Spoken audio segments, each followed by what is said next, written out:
వ్యక్తి ఒక పార్టీలో చేరాడంటే ఆ వ్యక్తి యొక్క భావజాలాన్ని కానీ ఆ వ్యక్తి యొక్క భావ ప్రకటన స్వేచ్ఛను కానీ ఆ పొలిటికల్ పార్టీస్ హరించడానికి లేదు అధ్యక్ష. నేను గత 8 సంవత్సరాలుగా ఇండిపెండెంట్గా ఒక వ్యక్తిగా సంస్థను నడుపుతూ చేస్తున్నటువంటి ప్రయత్నాలని అడ్డుకట్ట వేయడానికి మొదటి రోజు నుంచే ప్రయత్నం జరిగింది అధ్యక్ష. కానీ ఎక్కడ కూడా నేను తెలంగాణ బిడ్డలని తెలంగాణ ప్రజల్ని వాళ్ళను డిసప్పాయింట్ చేయదు కాబట్టి నవ్వుతూ పనిచేస్తూ వెళ్ళిపోయిన అధ్యక్ష. ఇప్పుడు నా దగ్గరికి ఎప్పుడు పెద్దవాళ్ళు పైరవికారులు కాంట్రాక్టర్లు ఎవరు రాలేదు అధ్యక్ష. నేను ఎప్పుడు కూడా పేద ప్రజల మధ్యలోనే ఉండి పనిచేస్తున్నాను అధ్యక్ష.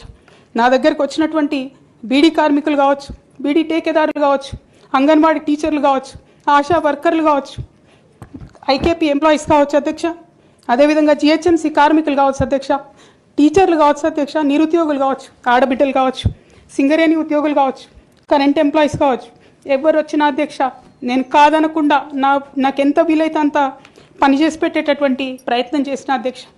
అయినా సరే అధ్యక్ష పార్టీ మౌత్ పీసులుగా ఉండేటటువంటి పార్టీ పేపర్లు, పార్టీ ఛానళ్ళు ఏ ఒక్కరు కూడా ఎన్నడూ కూడా మద్దతు ఇవ్వలేదు అధ్యక్ష.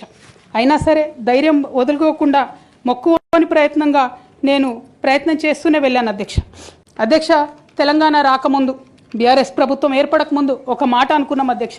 కేసీఆర్ గారే పదే ఈ మాట చెప్పారు. ఉమ్మడి రాష్ట్రంలో మనకు కాంట్రాక్ట్ వ్యవస్థ వచ్చింది, మరి కాంట్రాక్ట్ ఎంప్లాయీస్తోని అవుట్సోర్సింగ్ ఎంప్లాయీస్తోని దేశానికి నష్టం జరుగుతుంది, రాష్ట్రానికి నష్టం జరుగుతుంది, అందరికన్నా ఎక్కువ తెలంగాణ యువకులకు నష్టం జరుగుతుందని చెప్పారు అధ్యక్ష.